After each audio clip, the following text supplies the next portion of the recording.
This book is based on extensive notes gathered in the village of Longbo, Lucheng County, Shanxi Province, China, during the spring and summer of 1948. Footnote: the Chinese name for this village is Changchuang, Changchuang. Zhang, Chang, is a common Chinese surname. It is also a word that means to extend, publish, open, or boast. In written Chinese, the character for zhang is made up of 11 brushstrokes. The first 3 comprise the radical kung, Kung, which means bow, the hunter's bow. The last 8 comprise the phonetic zhang, Chang, or chang, Ch'Ang, which means long. It is from these separate elements of the written word, rather than from the meaning of the spoken word, that I have extracted the designation longbow. At that time, local land reform, which had already been in progress for 2 years, was under investigation by a work team dispatched jointly by the People's Government and the Communist Party Committee of Lucheng County. I was attached to this work team as an observer. The main focus of the book is on the conditions which the members of the work team found and the actions which they subsequently led the people of the village to take. But since it would be impossible to understand these conditions or these actions without a review of the revolutionary upheaval that led up to them, and since this upheaval in turn could hardly be understood without some knowledge of the traditional society which brought on and was itself transformed by revolution, a large section of the book, Parts 1 and 2, is devoted to a history of the village. This history was not easily assembled. The past was reviewed for me by a multitude of people whose memories of what had happened differed somewhat, and whose stories contained both contradictions and gaps. Where contradictions could not be resolved or gaps filled in through careful checking and cross-checking, I have had to adopt such interpretations and solutions as seemed most consistent with other known facts. If the history that has thus emerged is not accurate in every detail, its main content and spirit nevertheless portray the truth about Longbow. What I have tried to do in the book as a whole is to reveal, through the microcosm of Longbow Village, something of the essence of the great anti-imperialist, anti-feudal revolution which transformed China in the first half of the 20th century and unleashed political and social forces so tremendous that they continue to shake not only China but the world. The question naturally arises as to whether Longbow can be considered a microcosm typical enough to reveal the essence of the Chinese Revolution. Was Longbow's development universal or unique? The answer can only be that it was something of both. Throughout rural China, the social forces in conflict, the basic problems, the goals, and the final outcome of the revolution were the same. In Longbow, the same classes stood in opposition to each other as stood opposed nationally. United action of all laboring people was as vital to revolutionary victory in Longbow as it was in the country as a whole. The petty producer mentality of Longbow's peasants did not differ in quality from that which characterized the peasants countrywide, and the tendency toward extremism, which in Longbow grew to alarming proportions, had to be checked wherever peasants moved to divide the land. At the same time, certain external circumstances, certain internal characteristics, and the specific course of events which shaped Longbow were unique. For one thing, the village had a sizable Catholic minority, in a country where only 1 or 2 million people out of 600 million were Catholics. For another, it contained many families without ancestral roots or ancestral graves in the region.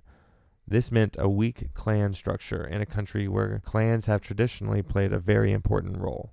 Furthermore, on the edge of an area that was surrounded but never conquered by the Japanese, Longbow was one of the few villages where the Japanese invaders occupied and fortified. As a consequence, Longbow had a very different history from that of the average North China community lying within the wide net of Japanese encirclement during the years 1937 to 1945. At the same time, its history was very different from that of the great majority of Chinese villages which had never been cut off by Japanese armies, and were wrested from Kuomintang rather than Japanese control by the revolutionary armies after 1949. As an occupied village, Longbow did not benefit at all from that long period of united resistance, democratic rule, and moderate reform, which laid the groundwork for basic changes throughout the communist-led base areas of North China once the Japanese War was over. Nor did Longbo benefit from the extended period of internal peace that enabled communities in South, Central, and West China to carry out land reform calmly, step by step, in orderly fashion after the Civil War was over. Freed from Japanese control at a turning point in history, 1945, Longbo leapt perforce from reactionary bastion to revolutionary storm center in the course of a few days. All the changes that subsequently occurred were not only compressed into a relatively short space of time, they were also warped by the intense pressures of all-out civil war, as wave after wave of nationalist attacks swept across the highlands of southeast Shanxi. Longbo was not the only village in China to be transformed under forced draft, but such villages were the exception, not the rule. In Longbo, the sudden destruction of the power and privileges of the gentry led to rapid social advances, to the release of unprecedented popular energy, to burgeoning enthusiasm, optimism, and popular confidence. It also led to excesses and tragedies. At least a dozen people were beaten to death by angry crowds. Some hard-working smallholders were wrongly dispossessed.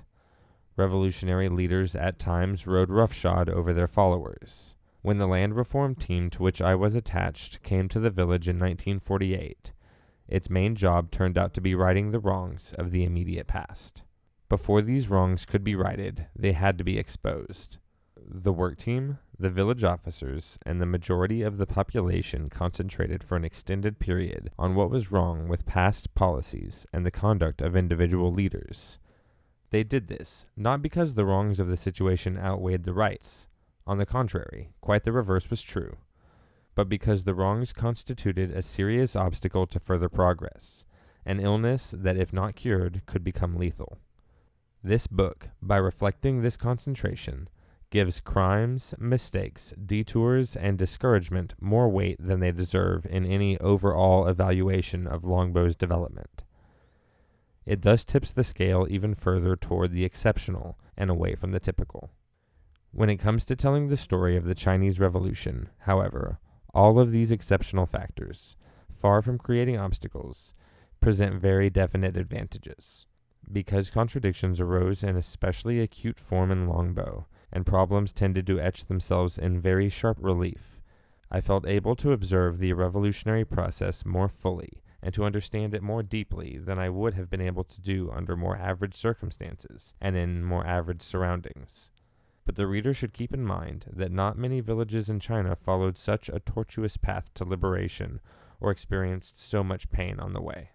Everyone in the revolutionary ranks learned from the kind of mistakes made in Longbo at the height of the Civil War, and when, in 1949, land reform workers went out from the Daihang Mountains by the tens of thousands to lead the revolution in South and West China, they were far wiser men and women than they had been when they challenged the local gentry for control of the future at the end of the Japanese War. The revolutionary process as it unfolded in China included advances and retreats, swings to the right and swings to the left, daily, hourly, minute-by-minute accretions, and sudden qualitative changes of state. Above all, the process went deep. It remade not only the material life of the people, but also their consciousness. It was this latter aspect that constituted the special strength of the revolution, and ensured, insofar as anything could, that the changes which it wrought would be both profound and lasting. Because I have tried to delineate not only dramatic leaps in the life of the people, but also that slow accumulation of small changes without which no leaps could have occurred, I have written a book of considerable length. Along the way, I borrowed from the literary arsenal of the novelist, the journalist, the social scientist, and the historian. What I have produced, finally, seems to me to resemble, in spirit and in content, a documentary film. I call it, then, a documentary of revolution in a Chinese village. In the last analysis, what made such a documentary possible was the involvement of hundreds of people in its creation. Collectively, the people of Longbo, the members of the work team, and the two interpreters who helped me, delved into the past of the community and revealed in it its dynamic, many-faceted complexity. Footnote: The language spoken in southern Shanxi is not pure Mandarin, but a dialect. In addition to pronouncing most words in their own local way, Shanxi peasants use many words that do not appear in any Chinese dictionary. Even interpreters well versed in Chinese dialects often find themselves at a loss to decipher the details of conversations between peasants. Thus, though I had a working knowledge of Chinese, it would have been impossible for me to follow the meetings without help. Hence, the reader will find here not one man's analysis of a small community in transition, but the community's own self-examination, its own estimate of what happened during the most crucial years of its existence. That examination was characterized by honesty, thoroughness, and depth, because on it would be based not only understanding, but action, not only theory, but practice that must vitally affect the lives of millions. The relevance of Longbow's history to the present day can hardly be overemphasized. The story revolves around the land question. Without understanding the land question, one cannot understand the revolution in China.